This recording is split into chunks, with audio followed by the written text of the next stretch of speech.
Hello again, friend, and welcome back to Navigating Chronic Illness with Heart and Hope. My name is Valerie Alawiye, and I want you to know this. You are doing brave, beautiful work just by being here. You are doing such important work just by showing up. This space isn't about hustle or perfection or having it all figured out. It's about honoring the parts of your story that often go unseen. And today, I want to talk about one of those parts, something tender, something many of us living with chronic illness carry quietly. It's the tension between who we used to be and who we are now.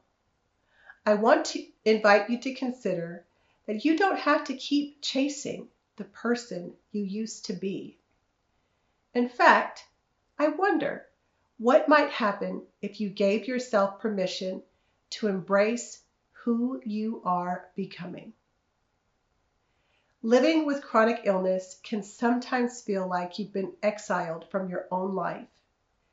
You remember who you were before the diagnosis, before the fatigue, before the world changed, and sometimes you ache to get back there. That's a completely human feeling. Maybe you've caught yourself saying things like, I just want to feel like myself again, or I don't even recognize my life anymore, or even I miss who I used to be before all of this. Those words come from a place of grief, and if no one has validated that for you yet, then let me do it now. The longing, the ache for your old life, old routines, old energy, old dreams, it's real and it's valid. Grief and chronic illness isn't just about what's been lost, it's about what's shifted, what's faded, what's had to change, often without your consent.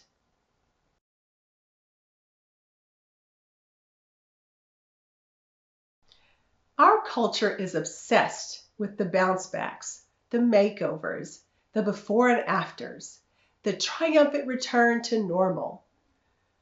But for many of us living with chronic illness, there is no clear after. There is only now and next. And what if that's not a tragedy, but an invitation? There's a phrase I say often to myself and to the people I support. You haven't failed to bounce back. You're learning to move forward differently. Here's something I've also learned through my own lived experience and through my coaching work. Sometimes healing doesn't mean going back.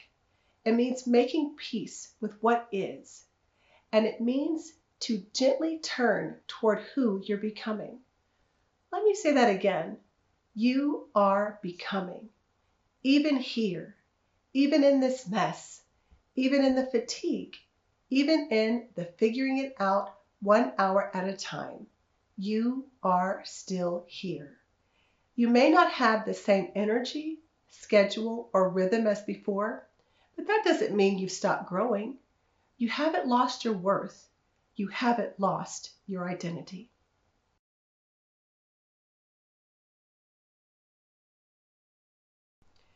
You may not be able to do what you used to do. You may move slower, rest more, cancel plans, or need support in ways you didn't before. But your identity? It hasn't disappeared. It's just evolving. You're still you. You're just becoming someone new. Someone with stronger boundaries and more compassion for yourself and for others. Someone wiser and stronger in ways you might not even realize yet. And you don't have to earn that identity by being productive. You don't have to prove your value by pretending nothing has changed. You get to be who you are, as you are today, not in spite of your limitations, but with them.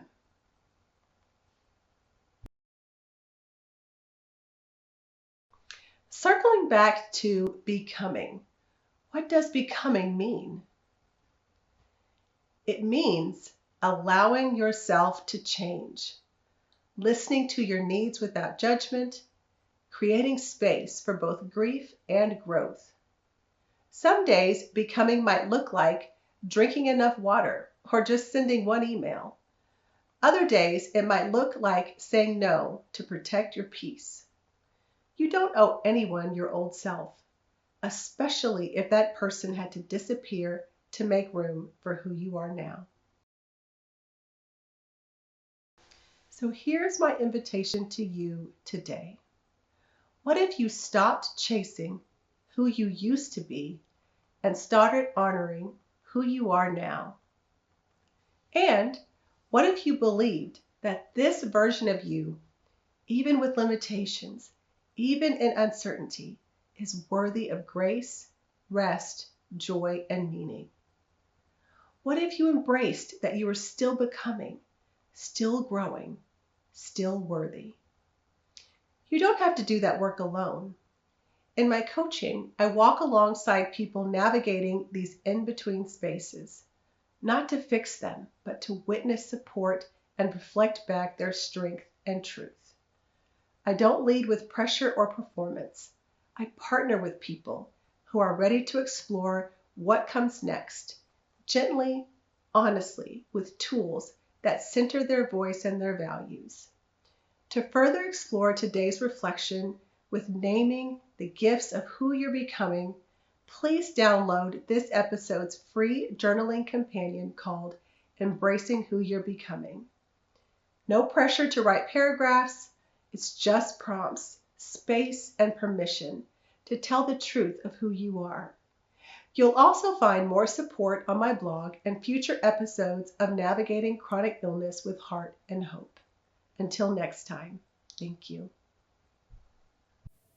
Embracing Who You're Becoming, a journaling companion at https://coachinghyphen/illness.kit.com/D2D63B33C4. Want to learn more? Subscribe to my newsletter for ongoing reflections, free tools, and notification of new episodes of Navigating Chronic Illness with Heart and Hope with Valerie Alawiye, my video series on grief, illness, and gentle healing. Or visit us on our website at coachingforchronicillness.com to explore options to receive more support.